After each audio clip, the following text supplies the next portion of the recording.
happens catch what all he the said time. about men and women's tennis is different? I just wrote it down. I just wrote it down here, but I want to stay on this. We'll come back to this with the men and women. Matter of fact, let's just address it right now since you brought it up. There was an interview I saw where Serena's with Jimmy Kimmel. I think it's Kimmel. I don't think it's Fallon. I think it's Kimmel. And, you think you can get out there and compete with men? He's like, no. I just want to compete with. He says, you don't understand. For me to go up against Andy Murray, there's no way I can compete against Andy Murray.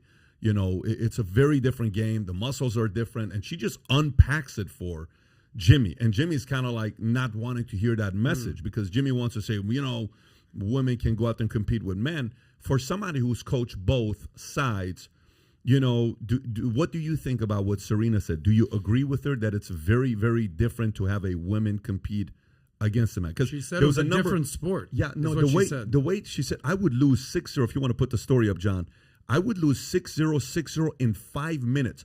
They told I don't know what article I was reading that said one of the not professional, the amateur ranking that they have. They said 450th place of amateur ranking for men's would beat women's number one. Some weird number like that. Do you agree with that, or do you have a different opinion? This came at the height of the Leah Thomas, William Thomas swimming debate. Whatever number he was, and then became number one in the world.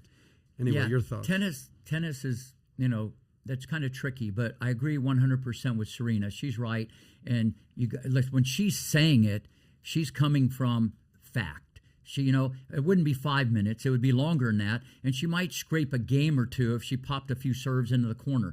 But it's just more physical. The guys cover more real estate on the court because they're just bigger and stronger. That doesn't mean the girls wouldn't participate. You would have 4, 8, maybe some 10-ball rallies, but it'd be a slow death to the end, then bang, it's in the serves. I mean, come on. 128, 140. No, Opelka, these guys are hitting 140. So, and what do the women serve? Tops?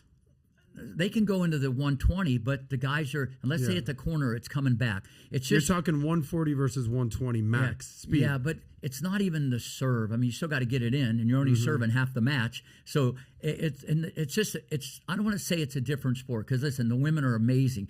The guys just cover more real estate. You don't realize it because both guys are covering the real estate. It's like a good high school guy bringing the ball up in the NBA, dribbling the ball. If the guy wanted to, he could steal it from him every time. But you don't see that in the NBA because the other guys just as good. Here's what's crazy about this, though. Here's what's crazy. You know how sometimes they'll say, well, women don't make enough, the same amount of money as men do in soccer. You know how that conversation, women basketball doesn't make as much money as NBA players.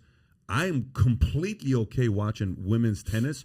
Maybe more than men's tennis. It's so weird. It's not, the interest is there because it's still competitive. And yes, Serena and Venus and these girls are making a lot of money. They're making millions on top of millions of dollars of money. The dollar is not that big of a difference for the comparable to the eyeballs that they're getting versus in basketball, how many people are watching WNBA or watching, this is a story Tyler just pulled up if you want to put it up.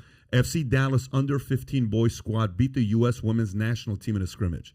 I mean, this is in soccer? This is in soccer, yeah. This is when you kind of see that there's certain sports it doesn't help. Anyways, I saw Serena talking about. But let's go back to the coaching style. So your coaching style, would you say did you mirror any other coaches from other sports? Like, are you a John Wooden guy? Because you sound like a John Wooden guy. A few other people have said that. Not really. I think growing up in the Midwest and just how I was brought up from my mom and just, it's from the heart. You gain the knowledge as you go down the yellow brick road, and you always got to want to continue your education. But the ability to educate, motivate, it's that. And so I really never, the biggest influence would be probably Dr. Jim Lair, who was the number one sports psychologist that we spent some time together in the early 80s. He was a pioneer. And now there's many guys out there, but he was the first of the Mohicans, in my opinion. He was a pioneer. So, and I was always intrigued with the mental part. That's how I became kind of good in my own little bubble of not having a lesson. Didn't he write a book or something? He's wrote about 20. Yeah, but he had that one book that was Mental sick. Toughness Training. Oh, my that was the first This guy's one. a legend, by the way. No, Jim's one of my best friends. Have you read any of this guy's books? I'm not familiar with it. It's insane. If you pull, anyway, so yeah, So he was close. So and we used to play all the time. Yeah. And, when this was early '80s at Greenleaf, so that would be really the only person. I never, you get the knowledge as you go on, and it's just your love and concern for the person.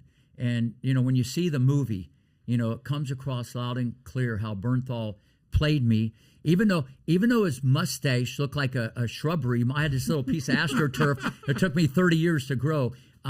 You could see how much I cared for the girls, and that Richard was my best friend, and we were just on a mission. And when your students feel that you would do anything, you can get them to jump over mountains, and everybody feels that way.